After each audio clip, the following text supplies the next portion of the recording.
Yes students, in the last video we discussed about structure of the atmosphere, in which we discussed about troposphere, stratosphere, mesosphere, thermosphere and exosphere.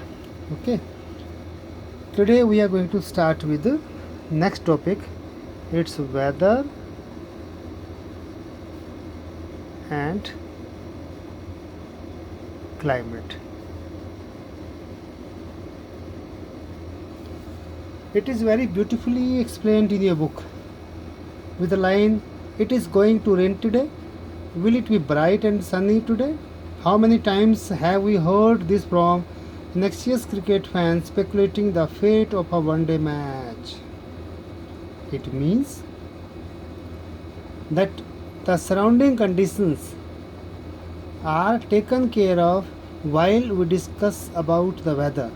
Or you can say, weather means the atmospheric conditions in relation to number 1, temperature, number 2, air pressure, what is condition of pressure at the time, then precipitation, what kind of precipitation you are going to have, whether it is in the form of rainfall, snowfall, hailstones, sleet, etc. Then humidity, what is amount of humidity, relative humidity or absolute humidity in the environment. Last but not the least is wind velocity and direction. So weather means the atmospheric conditions in relation to temperature, air pressure, precipitation, humidity, wind velocity and wind direction for a short period.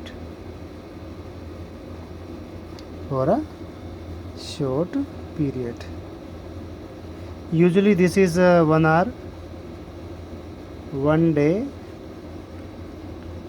1 week, 1 month, maximum 1 year. So if we study the condition of the temperature, air pressure, precipitation, etc. for a shorter period, it is called weather. These are called constituents of weather as well as climate. Because our next question is, then what is climate? Climate also is the same. Climate is also atmospheric condition in relation to climate is also atmospheric condition in relation to the same temperature, air pressure, precipitation, humidity, wind velocity and wind direction, etc. But it's for a longer duration or longer period, usually 30 to 35 years. Actually, to describe the climate of any place, we need to study the atmospheric condition for a longer period. Then only we can decide whether this country or this area lies in tropical area or subtropical area or temperate or subtemperate area or polar area. So weather and climate दोनों में ज़्यादा difference नहीं है. The difference is only of duration, सिर्फ समय का difference है. Okay, for example we can say we have a pleasant weather और it's a pleasant day, it's a rainy day. Okay, we can't say it's a pleasant it's pleasant weather or rainy day or rainy weather. We can't say rainy climate or pleasant climate. Okay, it's very pleasant weather, that can be said, वो हम कह सकते हैं. Okay, so weather is for shorter period and climate is for longer period. There are different constituents of the weather and climate, and we'll discuss a few more most important. The very first was temperature. So first of all, we are going to discuss temperature. Temperature is most important among all the you can say constituents of weather. What is temperature? Temperature is actually degree of hotness and coldness of the air which you feel. You can easily see whether you are feeling cold or hot, and that feeling is called temperature. Temperature of the atmosphere changes not only between day and night but also from season to season. Suppose you see during the temperature in a summer day or in summers, temperature might be 45 degrees Celsius during the day, but it might be 30 degrees Celsius at night. In desert areas, it might be totally different, 45 degrees Celsius in the day, and it might be only 15 degrees Celsius at night. That is in deserts. Okay.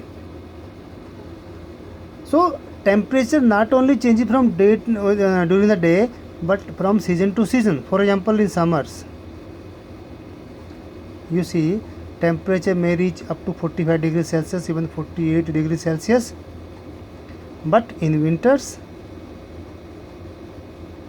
it hardly reaches 30 degrees Celsius. If the winters are severe, this may be even 20 degrees Celsius, even 10 degrees Celsius, depending upon the season. Is it starting of winter, mid of winter, or extreme of winter? Sometime it may go even up to 1 degree Celsius. In some areas, it might be even minus 45 degrees Celsius, like Kargil or Dras or Siachen Glacier in India. Okay. So you must keep in mind an important factor that influences the distribution of temperature is insolation. ये temperature होता किससे है? Who is responsible for this temperature? It is insolation. Insolation क्या होता है? What is insolation? Actually, insolation simply means incoming solar energy intercepted by the earth. Incoming solar energy intercepted by the earth. Actually, whatever amount of solar energy we receive, suppose this is your earth,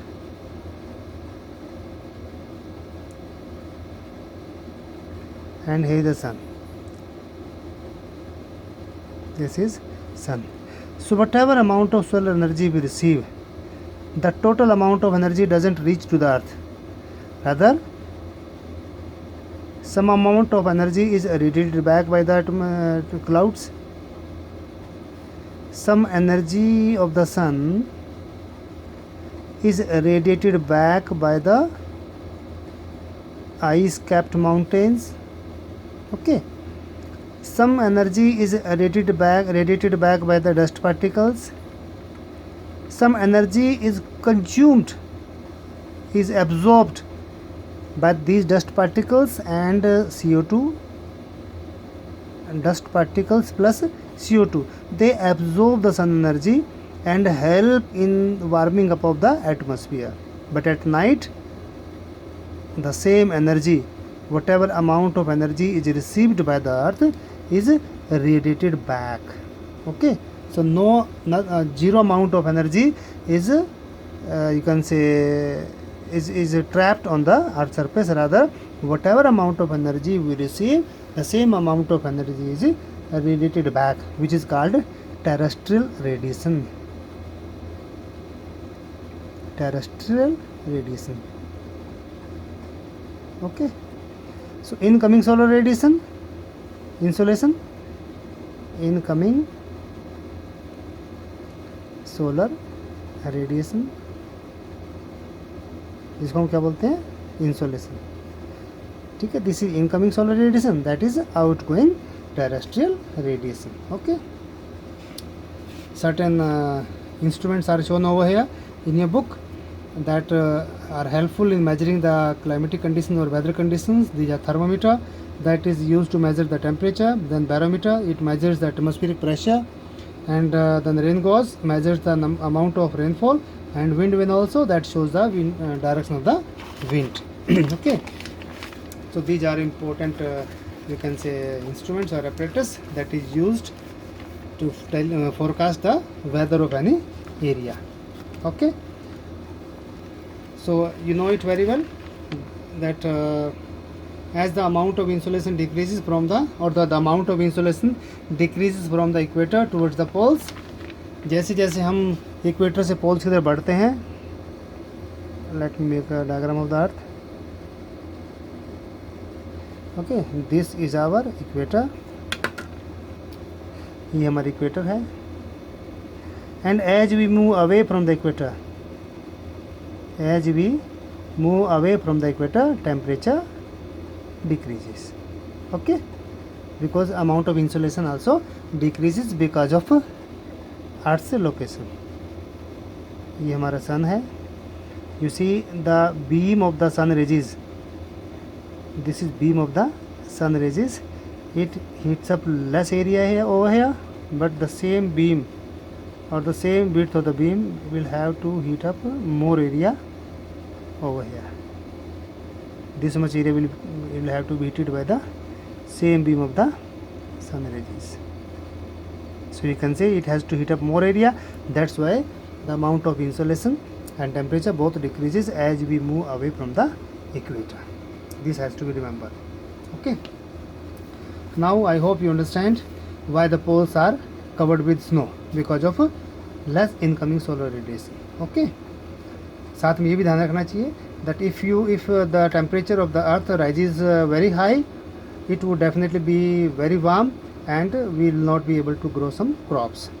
Okay, and at the same time temperature in the cities or you can say areas where big buildings you have, the temperature remains higher than that of the villages, because the concrete and metals in buildings and the asphalt of roads get heated up during the day, and this heat is released during the night through terrestrial radiation. Okay, so in cities it is very hot, but in rural areas where there is greenery, where there is lot of open land, the temperature remains comparatively low.